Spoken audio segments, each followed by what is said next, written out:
दानिश ज़ीनिया के साथ वो करने वाला है जो ज़ीनिया ने कभी सोचा भी नहीं होगा। दानिश रोज़ी से कहता है कि मैं शहराम के पास जा रहा हूँ, तुम ऑफ़िस का सारा काम संभाल लेना।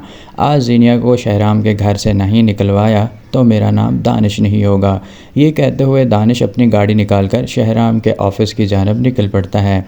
ऑफ़िस पहुंचते ही वहां पे दिखता है तो शहराम ऑफ़िस में मौजूद नहीं होता। दानिश ताबिश से कहता है कि मुझे शहराम से ज़रूरी बात करनी है, वो कितनी देर में ऑफ़िस आ जाएंगे। ताबिश कहता है कि आज सर शहराम ऑफ़िस नहीं आएंगे, उन्हें कोई ज़रूरी काम था। दानिश ताबिश से कहता है कि अगर आप मुझे शहराम के घर का एड्रेस बता दें तो मैं वहां जाकर उनसे मिल लेता हूं।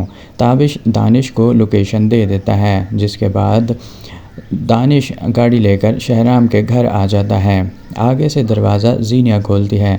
दानिश को देखकर ज़ीनिया के पैरों से ज़मीन निकल जाती है।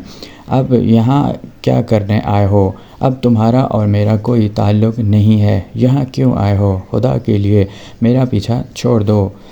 ये सुनकर दानिश मुस्कुराता है और कहता है, मेरी ज़िंदगी बर्बाद करके तुम कैसे खुश रह सकती हो? ये कैसे मुमकिन है? आज मैं शहराम को सारी हकीकत बताने आया हूँ ताकि तुम फरियाल और इसके बच्चे को किस तरह जान से मारने की कोशिश करती रही हो। ताबिश और शानज़े पर कितना बड़ा इल्ज़ाम लगाया। अब वो तुम्हारे सारे राज जो अभी तक शहराम के आगे नहीं आए थे वो सारे मैं आज बताने वाला हूँ। ये सुनकर ज़ीनिया डर के मारे दरवाज़ा बंद करने लगती है। दानिश ज़बरदस्ती घर में दाखिल हो जाता है और शोर करता है। शोर सुनते ही शहराम और बाकी सारे घर वाले बाहर आ जाते हैं। ये सब देखकर सब हैरान हो जाते हैं। शहराम दानिश से पूछता है कि तुम इस तरह घर क्यों घुस आए हो? तुम्हारे अंदर कोई सेंस नहीं है, इस तरह शोर करने का क्या मकसद है? दानिश शहराम से माफ़ी मांगता है और कहता है कि ये ठीक नहीं था, मैं इसके लिए माफ़ी चाहता हूँ, लेकिन मैं आपसे कुछ ज़रूरी बात करना चाहता हूँ, वो सुन लें, उसके बाद मैं यहाँ से चला जाऊँगा। दानिश के बात करने से पहले ज़ीनिया रोते हुए शहराम से कहती है कि इसकी बातों पर यकीन ना करें, इसने मेरी ज़िंदगी तबाह की है, इसने हमें अलग किया, आप इसकी बातें ना सुनें, ये कोई नया प्लान बनाकर आया है, इसे धक्के देकर घर से बाहर निकाल लें। ये सुनकर फरियाल कहती है कि हम इस तरह दानिश की बातों पर यकीन नहीं करेंगे जब तक ये हमें कोई सबूत नहीं दिखाएगा। सब्र से काम लो, दानिश क्या कहना चाहता है हमें ये भी सुनने दो।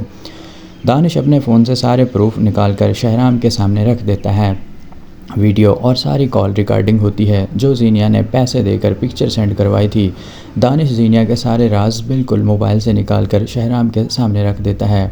वो वीडियो और तस्वीर देखकर हैरान हो जाता है। ताबिश की बीवी को ज़ीनिया ने जो पिक्चर सेंड करवाई थी पैसे देकर वो भी उसके सामने आ जाती हैं।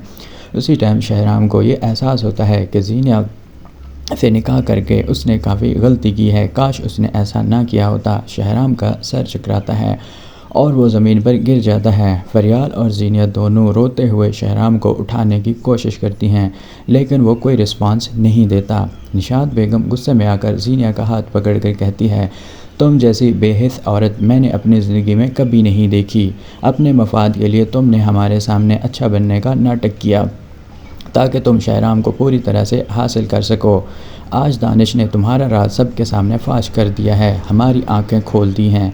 मेरी बेटी के साथ जो जुल्म हुआ और उसके ऊपर इतने जो इल्ज़ाम लगे, इसका अजाला तुम्हें करना होगा। तुम्हारी सज़ा यही है कि तुम अभी इसी वक्त हमारे घर से निकल जाओ, जल्द ही तुम्हें डाइवोर्स के पेपर मिल जाएंगे। ज़ीनिया रोते हुए कहती है, माजी की बातों को याद करने का या दोहराने का कोई फ़ायदा नहीं है, मैं अपने आप को बदल चुकी हूँ, आज के बाद कोई नुकसान नहीं पहुंचाऊंगी। फरियाल इसी दौरान पानी लेकर शहराम के मुंह पर छींटे मारती है। उसे होश आ जाता है और फरियाल शहराम को बेड पर ले जाती है। वहां जाकर शहराम फरियाल की तरफ देखता है और कहता है कि तुम जैसी बाहिम्मत औरत मैंने ज़िंदगी में कभी नहीं देखी। दोस्तों, ये था लास्ट एपिसोड का प्रेडिक्शन। आप लास्ट एपिसोड के बारे में क्या सोचते हैं? आपने कमेंट सेक्शन में लाजमी बताना है कि लास्ट एपिसोड में क्या होने वाला है।